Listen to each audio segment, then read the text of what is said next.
بخت نصر بادشاہ ابتدا میں نہایت نیک بخت و صالح تھا۔ حضرت زکریا اور حضرت یحییٰ علیہ السلام کی نہایت اطاعت کرتا تھا۔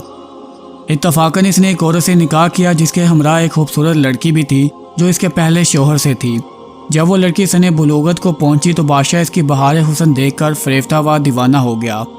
اس کی ماں کو پیغام بھیجا، وہ بہت خوش ہوئی، مگر دل میں اندیشہ کیا کہ بادشاہ پیغمبروں کا مطیع فرمان ہے اور یہ نکاح اللہ کے پیغمبروں کی شریعت کے خلاف ہے، وہ کیوں اس کام کی اجازت دیں گے؟ اس لیے بادشاہ سے کہا تم اس کا مہر ادا نہ کر سکو گے۔ اس نے دریافت کیا کہ کتنا مہر ہے؟ جو کچھ بھی کہو میں دوں گا۔ عورت نے کہا اس کا مہر تمہارے دونوں پیغمبروں کا سر ہے، اگر تم یہ مہر ادا کر سکو تو لڑکی حاضر ہے، ورنہ اس کا نام بھی مت لو۔ بادشاہ نے کہا کہ یہ پیغمبر ہمارے دشمن نہیں بلکہ ہمارے خیر خواہ ہیں، ان کو بے جرم قتل کرنا ظلم عظیم ہے، اس کے سوا کچھ بھی مانگو، جو مہر کہو مجھے منظور ہے۔ اس نے کہا اس کے سوا کوئی مہر نہیں۔ بادشاہ نے ہوائے نفسانی سے مغلوب ہو کر فوج کو حکم دیا کہ دونوں بے گناہوں کا سر کاٹ لاؤ۔ حکم کے مطابق سپاہیوں نے جا کر اول حضرت یحییٰ علیہ السلام کو بیت المقدس میں شہید کیا اور حضرت زکریا علیہ السلام یہ حال دیکھ کر جنگل کی طرف بھاگ نکلے۔ فوج پیچھے ہوئی اور شیطان نے ان کی رہنمائی کی۔ جب سپاہیوں نے آ دبایا اور گھیر لیا تو حضرت زکریا علیہ السلام نے ایک درخت سے التجا کی کہ مجھ کو اس وقت پناہ دے۔ وہ درخت پھٹ گیا، یہ اس کے اندر سما گئے اور وہ پھر بند ہو گیا، لیکن قدرے کپڑا باہر رہ گیا۔ فوج پریشان ہوئی کہ کہاں غائب ہو گئے۔ شیطان نے نشان دیا کہ اس درخت کے اندر ہیں اور یہ کپڑا ان کے موجود ہونے کی علامت ہے۔ پھر شیطان نے آرے کی ترکیب بتائی، درخت کو چیرا گیا۔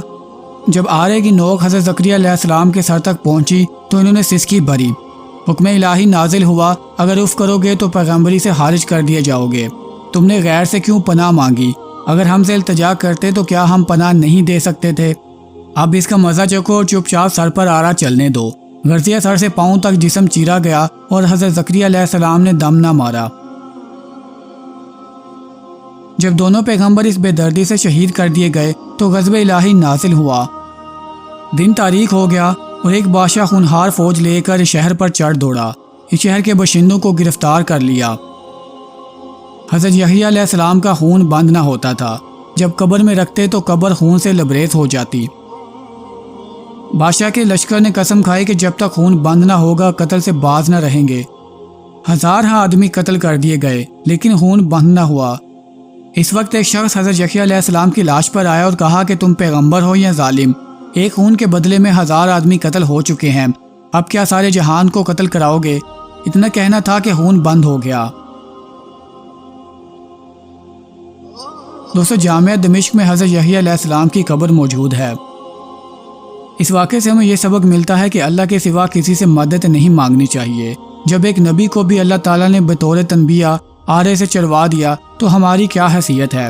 چنانچہ اس لیے اس واقعے سے سبق حاصل کرتے ہوئے ہمیں چاہیے کہ نہ تو کبھی کسی پر کوئی ظلم کرے اور نہ اللہ کے سوا کسی سے کوئی مدد مانگے۔ اللہ تعالیٰ ہم سب کو نیک عمل کرنے کی توفیق عطا فرمائے۔ ویڈیو اچھی لگی ہو تو اپنے دوستوں کے ساتھ ضرور شیئر کیجیے گا اور مزید ایسی ویڈیوز کے لیے چینل کو سبسکرائب کر دیں اور ساتھ بنے بیل آئیکن کو پریس کر دیں۔